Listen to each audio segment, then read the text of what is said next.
Pemirsa, saksi M. Rido Andrian, terpidana kasus yang sama, juru kesaksiannya di persidangan terdakwa Maulana Octavio sama Muhsin Al-Hifzi.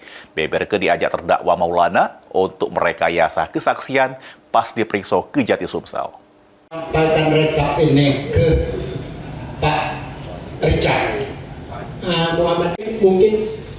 Sidang lanjutan perkara perintangan korupsi proyek internet desa di Kabupaten Musi Banyu Asin yang menjerat dua terdakwa, yakni Maulana Octavio sama Muhsin Al-Hifzi.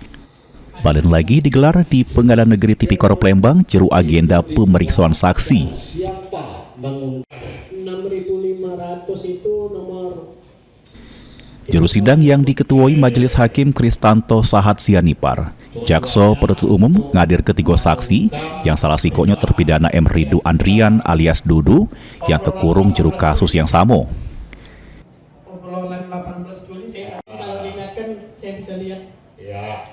Juru kesaksiannya M. Rido nyebut ke pernah diajak terdakwa Maulana ketemu di salah sikok rumah makan di Palembang untuk nyamu ke kesaksian saksi-saksi yang sudah diperiksa di Kejati Sumsel.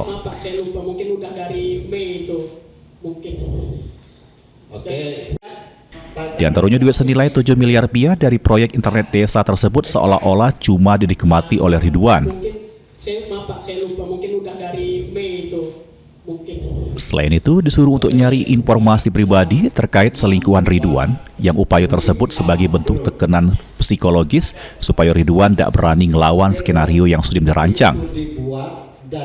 Muhammad Arif ini nyuruh Pak Muhsin itu untuk nyari selingkuhannya Pak Ridwan, dan tujuannya itu supaya Pak Ridwan ini nggak banyak buka fakta seperti itu Pak. Terus yang terakhir itu ini sama Pak, skenario transfer ke rekening Arif itu dibuat sangat berat gitu. Saksi M. Rido mengaku juga pernah dijanjikan oleh terdakwa Maulana tak bakal jadi tersangka kalau mengikut jeru rekayasa tersebut. Tapi nyatanya dirinya tetap diseret jeru kasus tersebut sampai ditetapkan jadi tersangka yang mak ini lagi nyalani hukuman penjara.